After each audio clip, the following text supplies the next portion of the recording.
Good morning. My name is Joanne Hanks, and I'm an ex-Mormon, ex-polygamist, ex-wife. My presentation today is This is Your Brain on Polygamy, or on a cult. Any cult. Besides polygamy, I'm going to discuss what cults are, why people join them, and what we can do to protect against them. But first, let me be clear about something. Here, and in my book, I use humor and sarcasm. That's because the cult I was in was odd, but not threatening. I do not wish to make light of anyone who was in a horribly abusive cult. Meet my family. This photo was in the June 1996 edition of Sunstone. You can see my ex-husband and our 3 kids. That's me on the left, and that's one of my sister wives. Jeff and I had been married for 7 years when she became his first plural wife. Later, we added a 3rd wife and tried to add a 4th, all with my full knowledge, permission, and even encouragement. Jeff and I were raised as mainstream Mormons. We were married in the temple. Then in our early 30s, we left the Mormon Church to join the true and living Church of Jesus Christ of Saints of the Last Days. God himself named the church, but for short, he said it was okay to call it the TLC. Our prophet was James D. Harmston, Jim. He was a former real estate agent from Bountiful and a charmer. He could recite scripture like you can't imagine. Like all devout TLC members, we sold our home and moved to Manti, Utah's belly button. That's where God was gathering the elect. How did we know? God told Jim, the prophet. Jim already had a home there, but I'm sure that was just a coincidence. Soon, God told Jim that it was time for the TLC to get busy with polygamy. Dismayed as he must have been at the prospect of having to add more women to his bed, many of them young and buxom, Jim gave in. What a self-sacrificing man of God. A schism followed soon after we began practicing polygamy. It started when a woman could hear her husband going at it upstairs with her new sister wife. Suddenly, she felt inspired to climb in this act with them. I guess it was quite the party, because 3 in a bed was soon the talk of the TLC. We called it 3 in a bed because we weren't sophisticated enough to say ménage à trois. Some people thought 3 in a bed was great. Some thought it was immoral. And some thought it was immoral, but damn if it didn't sound like fun. Everyone prayed about it, and what a surprise! Everyone felt that God was on their side. Finally, Jim got a revelation that God did not approve.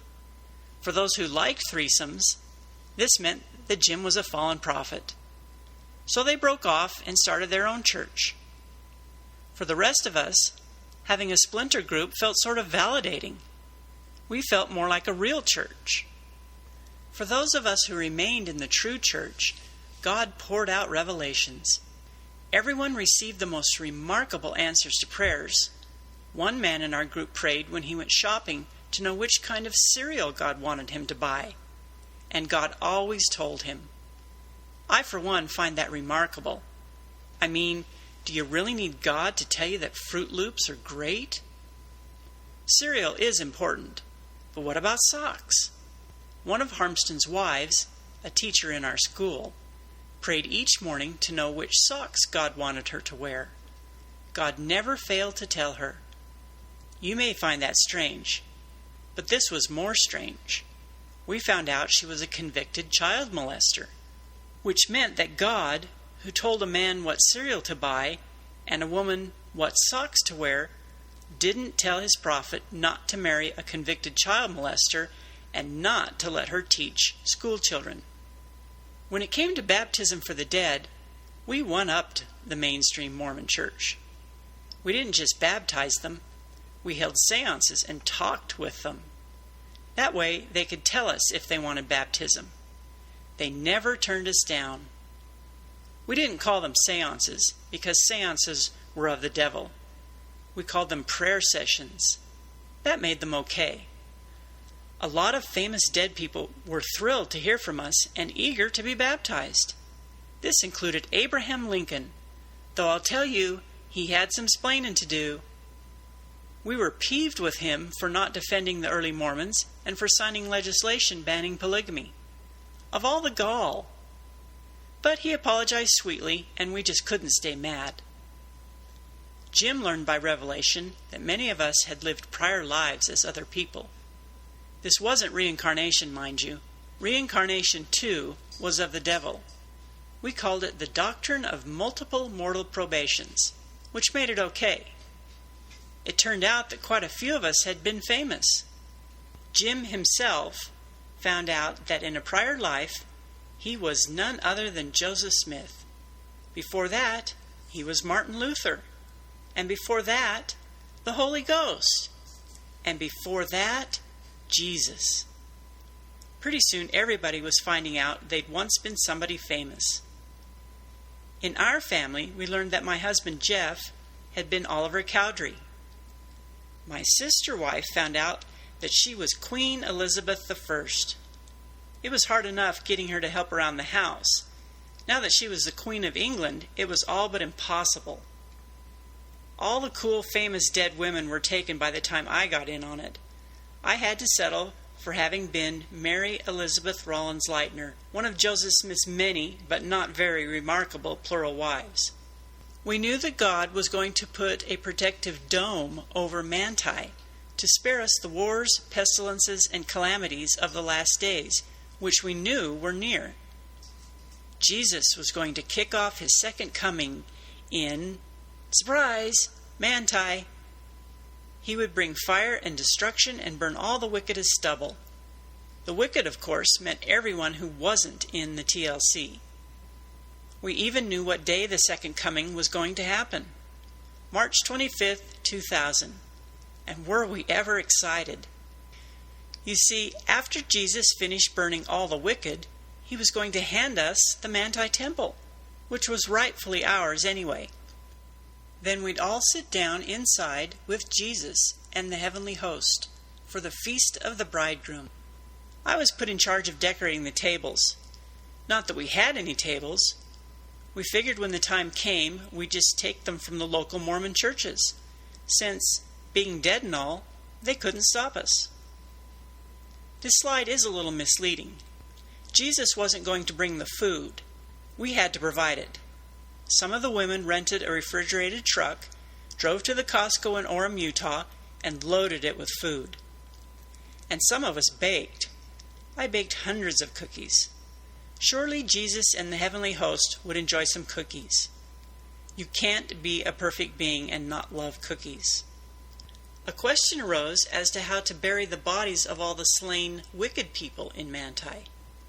Shortly before March 25th, God provided a backhoe. A fellow who just happened to own a couple of them joined our cult. It was a miracle. I don't know if any of this sounds nutty to you. Looking back, it sure does to me, now that I'm back on the outside. No one who is in a cult thinks they're in a cult. Cults are what the other guys are in. And if you grow up in a setting where everyone around you believes and does the same nutty things, those nutty things are by definition normal. But outside the cult, nutty beliefs and practices tend to stand out and look weird. So you have to wonder what kind of a nutcase, raised in a mainstream society, would look at something like the TLC and say, "That's for me. Sign me up."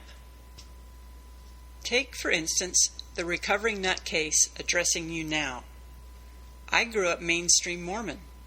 I graduated from BYU. I worked in the church office building. I married Jeff in the temple. I descended from the kind of pioneer stock that Mormons love to brag about. So what on earth possessed me not to just leave all that, but to leave it for a weird polygamous cult? Ultimately, I am responsible for my own decisions, and I really did come to believe in the TLC. But my husband was the first to say, "Sign me up." He was a chiropractor, and while I'm sure there are sane ones, His professional circle included some real loonies. One of them got Jeff involved in survivalist and end-of-days movements that were popular at the time. They were fans of Bo Greitz, a name some of you may remember. Soon, Jeff was bringing me to secret meetings to learn the real meat of the gospel, the stuff that only the elect could handle. When you put that many deluded Mormons in a room digging for mysteries, it's only a question of time until someone says that it's time to live the law of polygamy. At that moment, each man takes a sideward glance at his wife to see if she's reaching for a weapon. If she isn't, he'll nod in solemn agreement. As for me, I caved. I went along with everything. My kids call me a lawn chair because I fold so easily under pressure. And it's true. I wasn't exactly a picture of independence and self-confidence. I was in my late 20s before I landed a husband, making me an old maid by Mormon standards, and I was terrified of losing him. The thought of being abandoned by my husband scared me more than the thought of alienating friends and family. Plus, and some of you women here today can identify with this, or you know someone who can, I was raised to obey men. Jeff was the smart one, the outgoing one, the breadwinner, and the boss, the priesthood holder. I was the awkward, 6-foot, gangly, insecure housewife. I felt I was damn lucky to have a man at all, and Jeff made it no secret that he thought so too. So the me of 22 years ago was motivated to believe. I buried my misgivings, got swept up in the excitement, and started believing that we truly were doing God's will. Hey, I'd already swallowed chiropractic, so this wasn't much of a leap. At this point, it would probably be helpful to clarify how I am using the word cult. I'll start with what a cult for today's purposes is not. First of all, a cult is not the occult.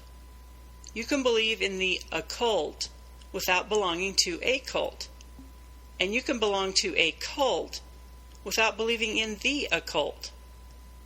I suspect most of you already knew that, but it comes up often, so I thought it was important to mention.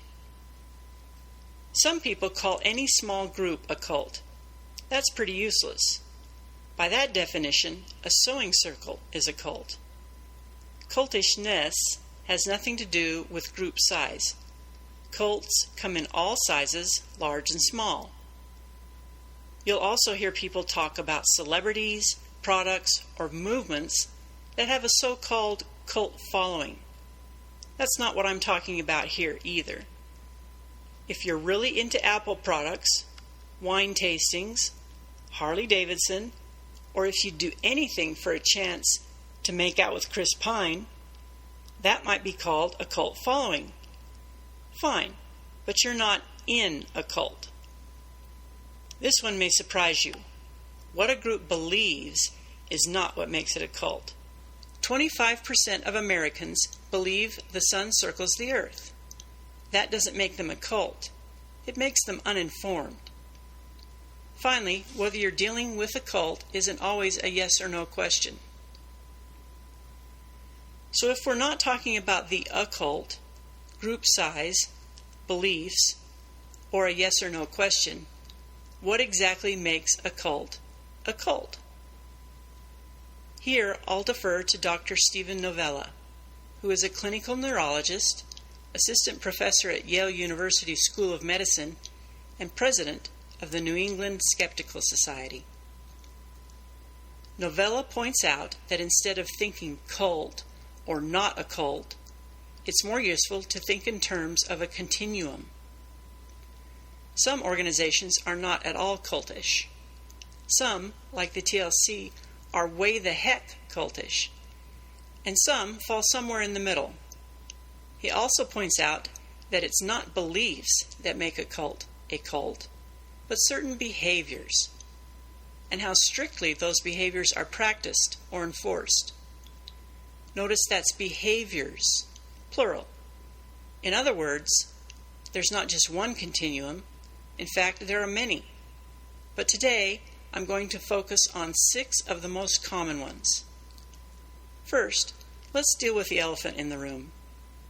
For most of you, these behaviors are going to sound somehow, shall we say, familiar? I didn't cherry pick them to fit Mormonism. These behaviors are the ones that the experts commonly use in defining cults.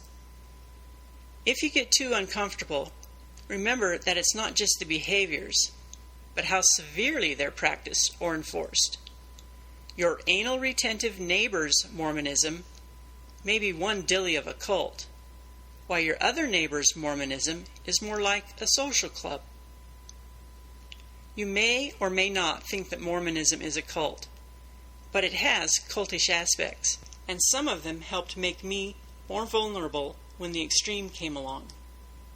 I'll be sharing a couple of examples, but to be fair, I'm also going to pick on other organizations and not just religions.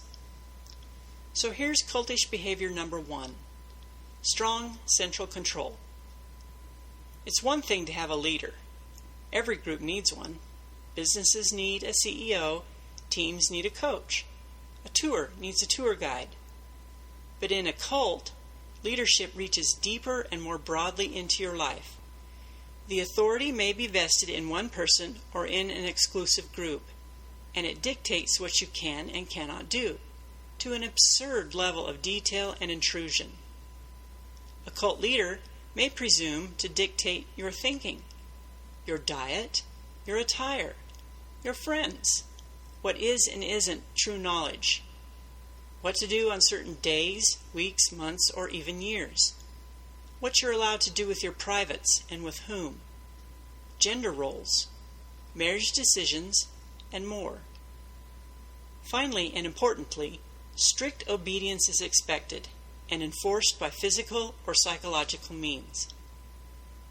Cult members often mind one another's business and report under the guise of being their brother's keeper.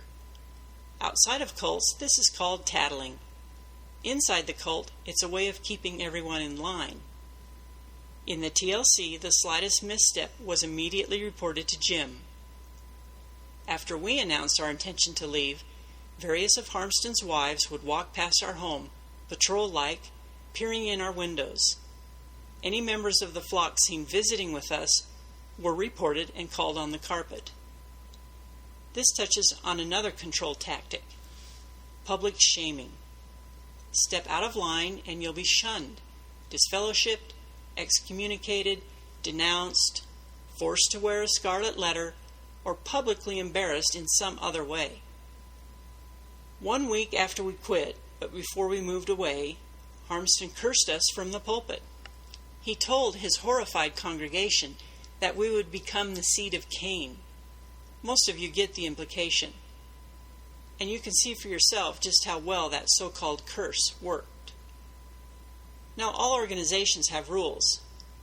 The question is how many, how intrusive, and how they're enforced. You may wonder how people once on the outside could give up so much control. The answer is that cults get you to surrender your will one step at a time. The first step is often to flatter you by telling you how special you are. Which brings me to cultish behavior number 2. You're the elect. There's something intoxicating about being one of the chosen, one of the few who really gets it. You see clearly, and you pity all those blind ones out there. Meanwhile, your new elect friends welcome you, celebrate you, and very often love bomb you. Show a little interest, and you'll get gifts, visits, meals, help in the kitchen or yard, you name it. I'm not talking about neighborliness or friendliness, but an out-and-out attention blitz. It may not be deliberately subversive. These people are excited about what they have to offer, but it is intoxicating, and it's obligating. You don't want to let your new friends down. You want to reward their efforts by becoming one of them. In the TLC, we love-bombed with the best of intentions. One person turned the tables on us. Jeff persuaded a stunningly beautiful, already married woman to leave her home in the UK for the honor of becoming his fourth wife. I have to tell you, she was hot. Naturally, she was the toast of the community. Everyone showered her with attention, favors, and gifts. Oddly enough, lots of men received a revelation that she was supposed to marry not Jeff, but them, which meant even more attention and gifts. Then she suddenly left. We later learned that she traveled the state, visiting one polygamous group after another. After accepting all the favors she could and accruing all the gifts she could carry home, she returned to the UK for good. Because you're one of the elect, you understand what others do not. You know what the scriptures really say, what the government is really up to, what the real facts about medicine are, where the city of Enoch is, what 666 really means, and on and on. You see the world in a way that the less gifted cannot. You have the gift of sight, light, and knowledge. Did I mention that it's intoxicating? There's nothing quite so humbling as being better than everyone else. Being humbly better, however, does not come without cost. Over time, your newfound friends begin replacing your old ones. Which leads me to cultish behavior number 3, us versus them. The more you identify with your new friends, the less you identify with your old. In fact, you become a little suspicious of your family and former friends, and they have their doubts about you, which to you only seems to confirm that you should avoid them. And there's something romantic about taking a stand against the world. You're not just chosen.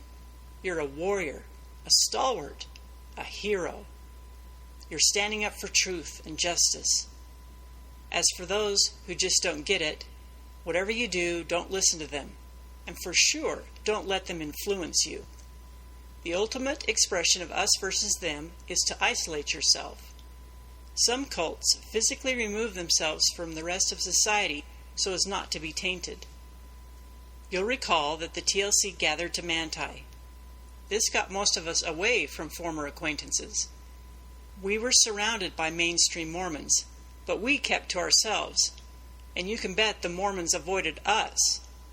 Short of relocation, cults have other ways of isolating themselves. They may adopt peculiar attire, groom themselves in a certain way, develop their own colloquialisms, require circumcision, or impose food taboos. Besides building group cohesiveness, these distinctions can help members pick each other out from the crowd in ways that may be lost on outsiders. Perhaps more important, these behaviors can make outsiders seem unclean, less worthy, even disgusting. They are people to avoid and certainly not to date, much less marry. Making outsiders seem disgusting or even scary is a good way to keep members from straying. The sad result is a feedback loop that prevents growth. No new thinking, no learning, no progress, no new information finds its way in. Cult members regurgitate and gorge on the same thing over and over. It fosters helplessness and interdependence so that members don't dream of venturing out. Which brings me to cultish behavior number 4. The cult is all you need. Venturing out is scary, but why should you even want to? Everything you need is provided. Anyone can give you a few needful things, but the cult gives you everything. Everything you need to find success, happiness, and fulfillment. Seeking any of these things outside is a sign of weakness or lack of faith. If there's a question that the cult can't answer, then the question isn't important. If you miss your family and former friends, you don't need them. It tells you who you are and how you fit in, and naturally, if you leave, you don't fit in. The cult even provides your identity and feeling of self-worth. After all, if you're not happy, it's probably because you're not worthy. Now, as I said earlier, new recruits are brought to this point one small step at a time, which brings me to cultish behavior number 5, secrets. Ever notice that proselytizers tend not to put their weirdest foot forward? Jehovah's Witnesses don't open with, "No more birthdays for the kids." Mormons don't open with, "We're here to take 10% of your pay. Would you like to know more?" Scientologists lead with the so-called personality test. And they don't just save the weird stuff for later. They sell it to you. In the TLC, we were open about polygamy, but we saved some things for later, too. For instance, we didn't start off with, "Wait till you try our garments, long sleeves, ankle length, and collars." Or, "Did you know that our prophet is really Jesus?"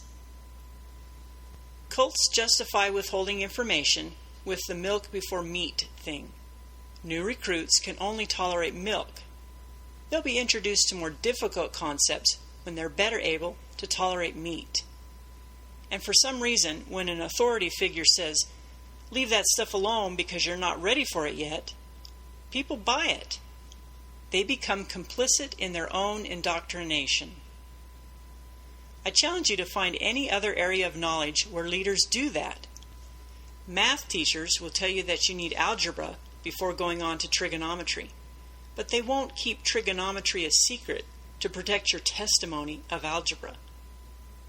There are some things the rank and file are never privy to, such as inner workings, revenues, expenditures, high-level decision-making, personal lives of leaders, historical details, and so on. When we talk about secrets, it's inevitable that temple ceremonies come to mind. But here's an example of secrets you wouldn't normally think of that have nothing to do with the ceremonies. After finishing BYU in 1986, I went to work for the interior design department of the church's temples division. Once I had to hand carry a vase through a tunnel under the church headquarters. It was on its way to sit on a pedestal in the Salt Lake Temple. The church paid $10,000 for it, about $22,000 in today's dollars.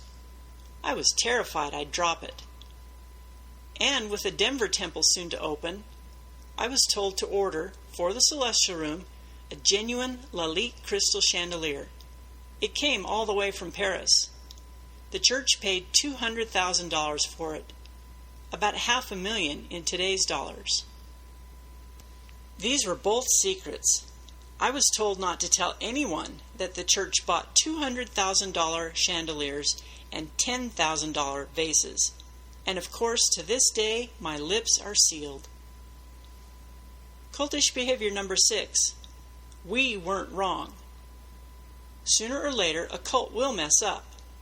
A prediction won't come true. A leader will be compromised. New knowledge will invalidate a claim, or what have you. How leaders and believers handle that reveals something about cults in particular, and about how eager we humans are to cling to what we are motivated to believe.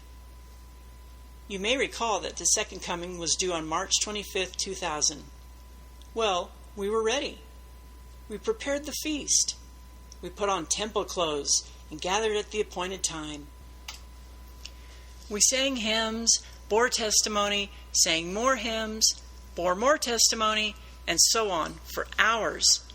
At last we gathered in a prayer circle and told Jesus to come on down. By this time I'd been having doubts, but they fled.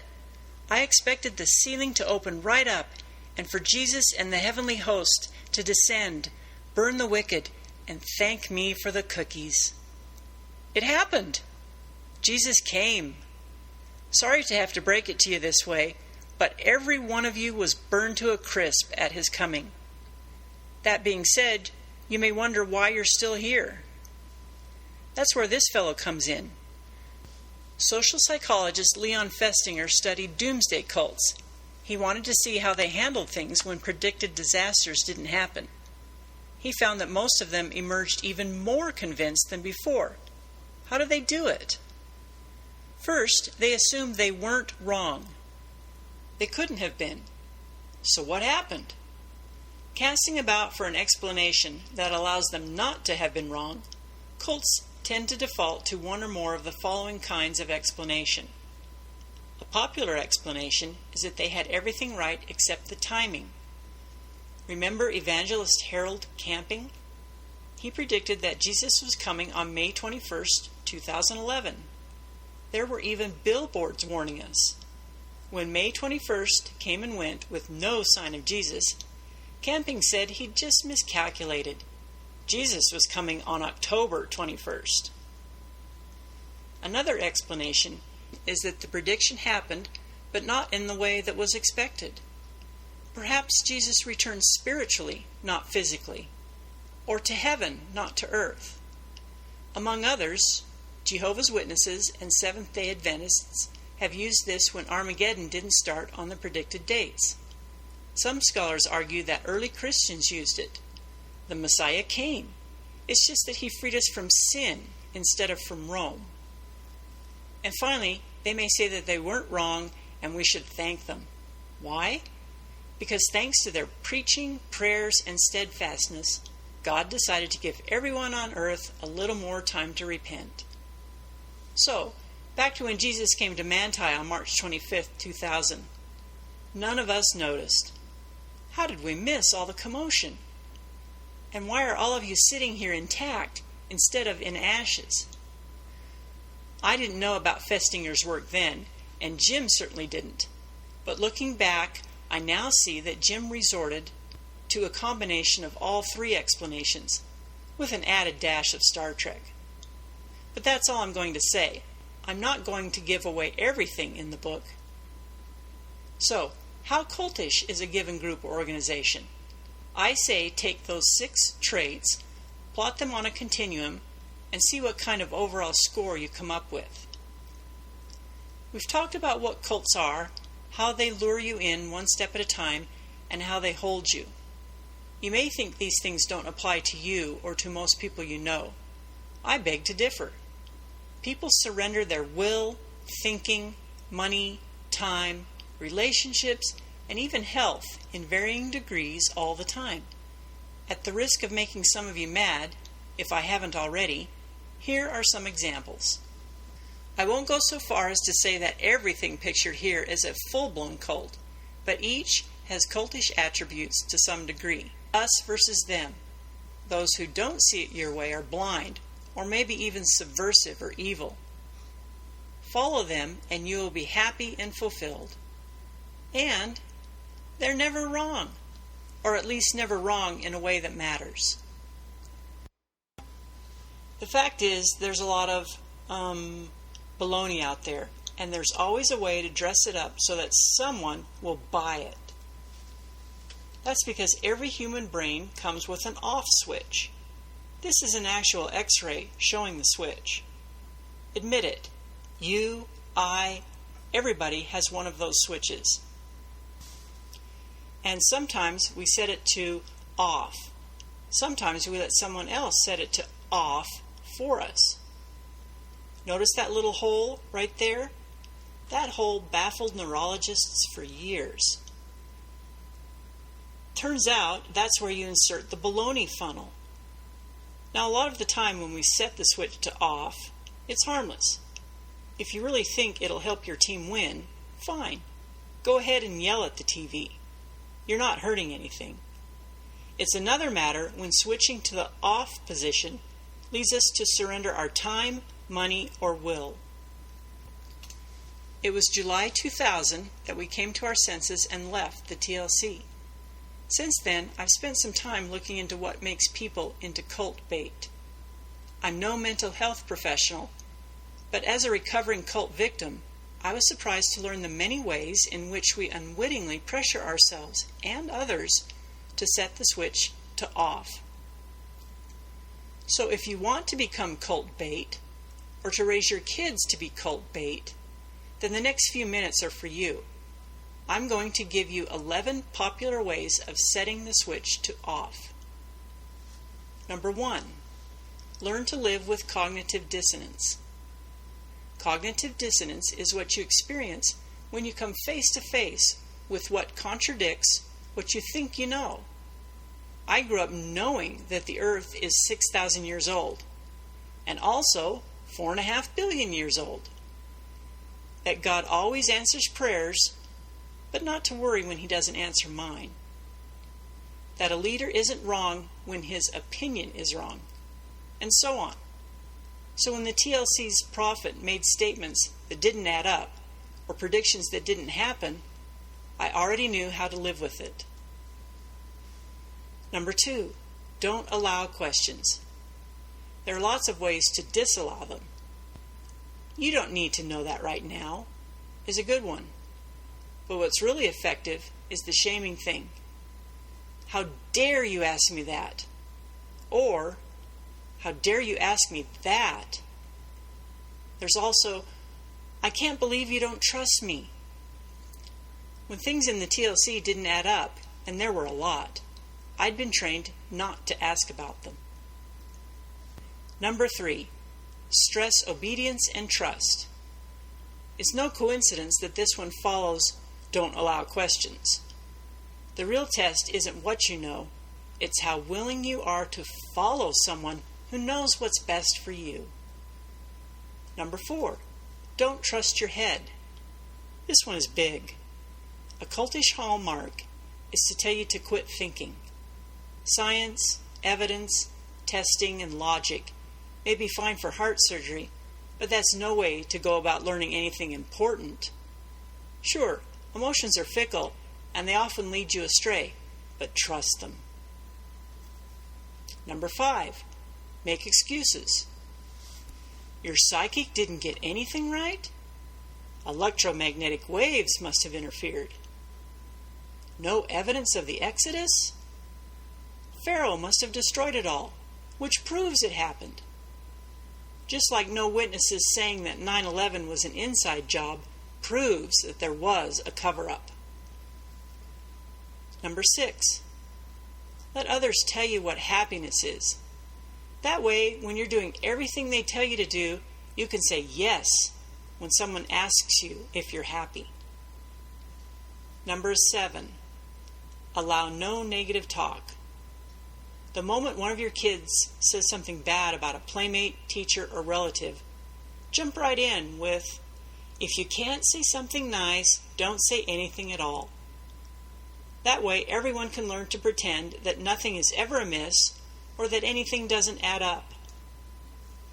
Number 8, worry about what others think. You don't want people thinking you're a doubter, do you?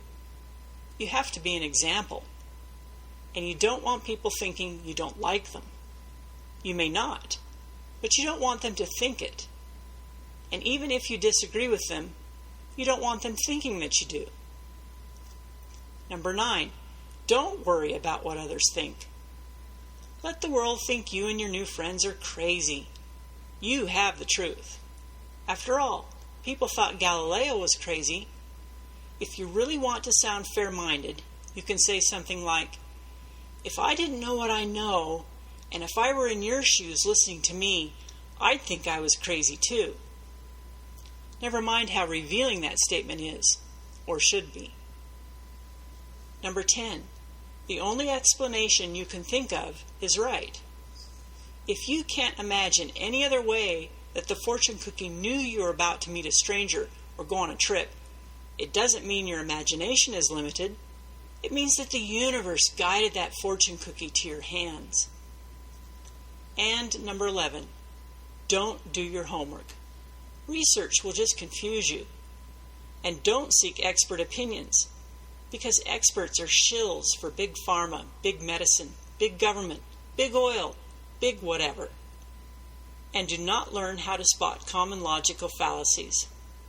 What possible good could come from recognizing arguments that don't hold up? Just believe what you're told by the people who really know. I mean, who are you going to believe? Your pediatrician? Or Jenny McCarthy? So there you have it. If you ignore these techniques, and if you fail to foist them on your kids, don't come whining to me if you and they are never duped by even small things, much less suckered into a cult. Here's how I put it in my book. Here is the best protection from charlatans, manipulators, controllers, and opportunists I can offer. Whenever you find your emotions pulling you toward believing the opposite of what the evidence says, overrule your emotions and trust the evidence. There is no better way to spare yourself the pain of needless, unfortunate decisions. Thank you.